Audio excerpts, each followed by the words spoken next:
First, we will talk about the invisible enemy. Oh my gosh, I finished this on. My whole perception of space and time is messed up. Okay, for me, a Sabbath just happened, and so it should be Saturday night, but actually it's Monday night. I'm confused, right? But I just finished watching the Invisible Enemy, the second disc, in the season 15 box set, right? Well, it's more of a season 7 sound, right? Second disc, and oh boy, that was pretty harsh. that did not go well.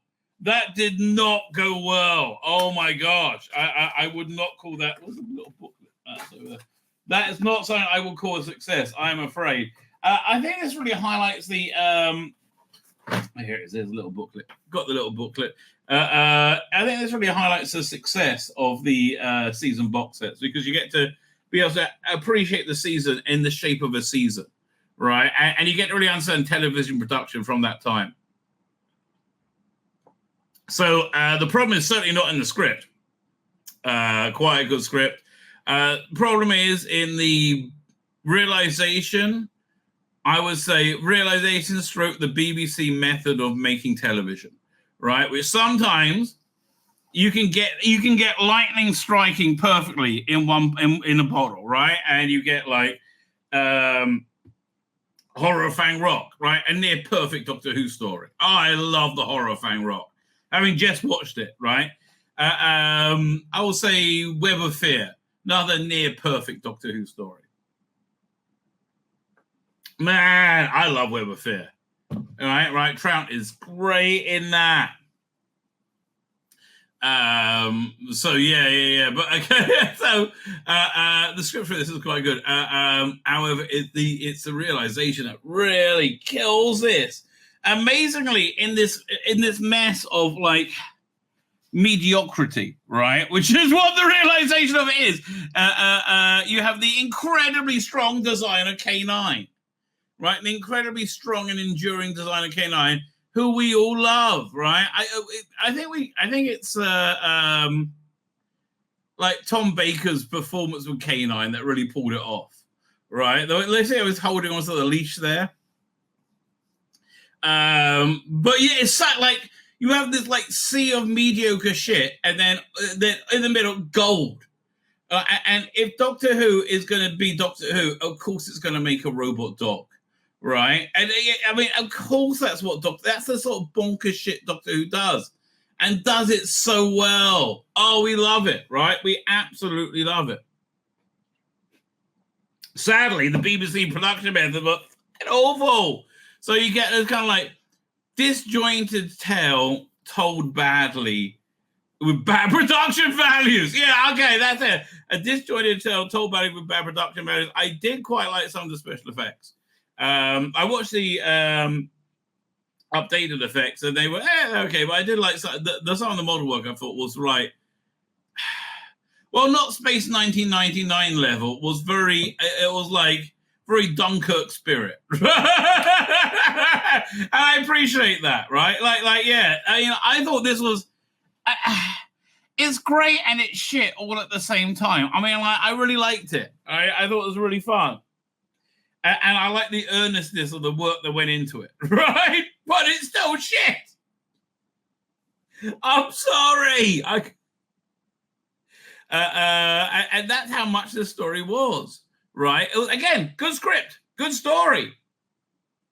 Realized horribly, right? So the basic plot is, firstly, you don't get to see the Doctor for what seems like an age, right? You're stuck on this weird spaceship, right, where you have somebody sits at top, right, and you have a couple of people sit on a little couch below, snuggling up and dozing, right? And one guy like has these weird, weird, has these like controls. I mean, it's like what the like whoever designed it had never seen any form of transport ever. I mean, like this guy may have just wandered in from 1572. Because I have no idea how he thought, oh, yeah, this is going to be a convincing form of space travel. Like, two blokes are going to sit below, and then one guy's going to sit, and they're weird, they're just snuggled up with each other. It's really weird. I don't have to, like, I don't know the creative decision making behind that, other than, oh, let's do it this way, right. You know, it was this. It's really weird and shit. So, so after, like, I don't know, it seems for like 45 minutes. It can't be that because the episode is only 25 minutes long. They finally get zapped by a space cloud, right? And then Michael Schur turns up, as I recall. I'll go, oh, Michael Schur's in this. Oh, yeah, a bit of Doctor Who royalty, Michael Schur, right? It was a real pity he never got to play the Doctor, right? He passed away. Very good in Stones of Venice, Big Finish production.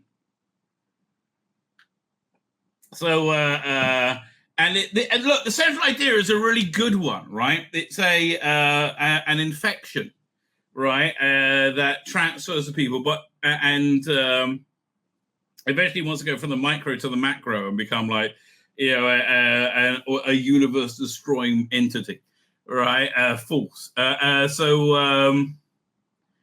All that idea is good. You put K9 into it. You got, like, this hospital. Script's really rocking. It's just the way they made it. Oh, God. So when they get infected, do they have any? I can't find any pictures of it. They get like all these like silver scales over their face, and it just looks shit. I'm sorry. Just like you see the virus has become into the macro world. And it's a giant prawn. It's just like, okay. And it's just shit, right? That's the problem with the Invisible Enemy. It is shit, right? I'm sorry. I don't know how to tell it. It's just like, and I like the script. I like K9, right? I like Tom Baker. I like Louis Jameson. They're all great, right? Louis Jameson has a weird costume change at one point. Is that Louis Jameson or is that I don't know? She's in disguise. Well, I like this. Like, I have no idea what that is.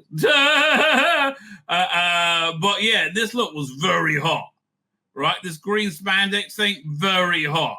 I was down for that, right? Look, Louis Jameson, very, very, very, very beautiful woman, right? For some reason, Professor whatever name is in this, and he's got K9. And K9 goes with the Doctor in a lot of this, and then he goes off with the Doctor at the end, and he's like, okay, goodbye.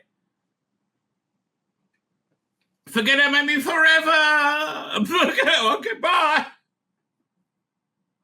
So, yeah, but again, through this, you have Tom Baker and Lou Jameson, always delightful.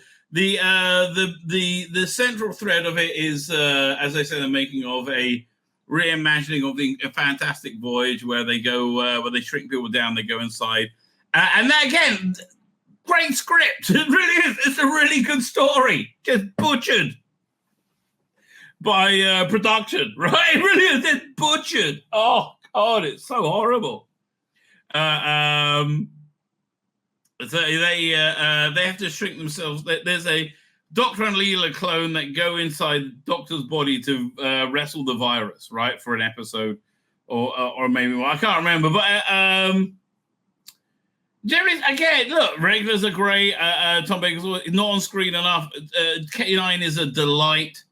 Like from the first moment he shows up, even if you didn't know he was going to be huge, you knew he was going to be huge. I mean, he just dominates the screen with personality, right? It's incredible. That fusion with John Leeson, that design, like performance, nailed it, right? Spot on, right? Absolutely spot on. I loved it, right? That's why a classic was made. But the story is, I mean, like, it's nice seeing it in HD, but the story is kind of crap. I mean, I can't imagine the time I'm going to go, you know what? I could fancy a bit of Invisible Enemy. That's never going to happen, right? That's never going to happen, right? So there's the making of it. That's quite good. I won't tell if it's new or not, but those great articles they had in Doctor Who magazine, I know more because Doctor Who magazine is now ignorant as pig shit. Oh, God, I hate Doctor Who magazine now. It's so shit. Behind the Sofa, who's the things behind the sofa? You got... It's weird combos, right? It is weird combos. A surprisingly good one. Katie Manning and Matthew Wardhouse. That really works, right? Colin Baker's with Sarah Sutton and Janet Fielding. Then he got a weird one, is Toby Adoki with Pennant Roberts and Lou Jameson. No, Pennant Roberts' widow, Betsson Roberts. Like, what? Because why? I mean, like, interview her, but like, is there like, could you get is anybody else alive? I don't know. Gotta be someone. John Leeson? Why not John Leeson? Schmucks? No. Visual effects featurette, really nice. Okay, Matt Irving is always great to watch, right? His enthusiasm is basically him interviewing in Scoons at a Hammer horror convention 10 to 20 years ago. I have no idea when, right? No idea when. Blue Peter, K9 Pierce, there's our Debbie and Doctor Who. That's a great little appearance as well, right? I love the RP, received pronunciation, you know, the very posh Leslie Judd. I forgot. You do forget. 5th anniversary interview with John Leeson. Yeah, it's okay. Coming soon. PDF. Look, basically, this is cack. If you're buying it on your own, you'd be like, oh, fuck me. Thank God I'm a completist, which is what I said on the DVD, probably. Right? But essentially, it was cack. What we got next? What's coming up next? Image Offender, also cack. But not as much cack. I remember just being boring more than anything else. And I love Chris Boucher. Then we got Sunmakers. Sunmakers fucking gold, mate. I love this. But again, you get to go and see like the etymology, you know, the shape of a season. Right. So yeah, that's what I recommend for disc 2 of the season 15 box set. The Invisible Enemy is shit, and I love it, and I wouldn't part with it for the world. And it's shit, and I'm so happy I got it, and it's shit. One day in the future, they'll go, what was it to be a Doctor Who fan? And then, they'll find it. My name's Tzvi Lebetkin, the Rabbi from another planet. Please like, share, and subscribe. And ring that little bell. Ring the little bell so you're notified when new videos drop.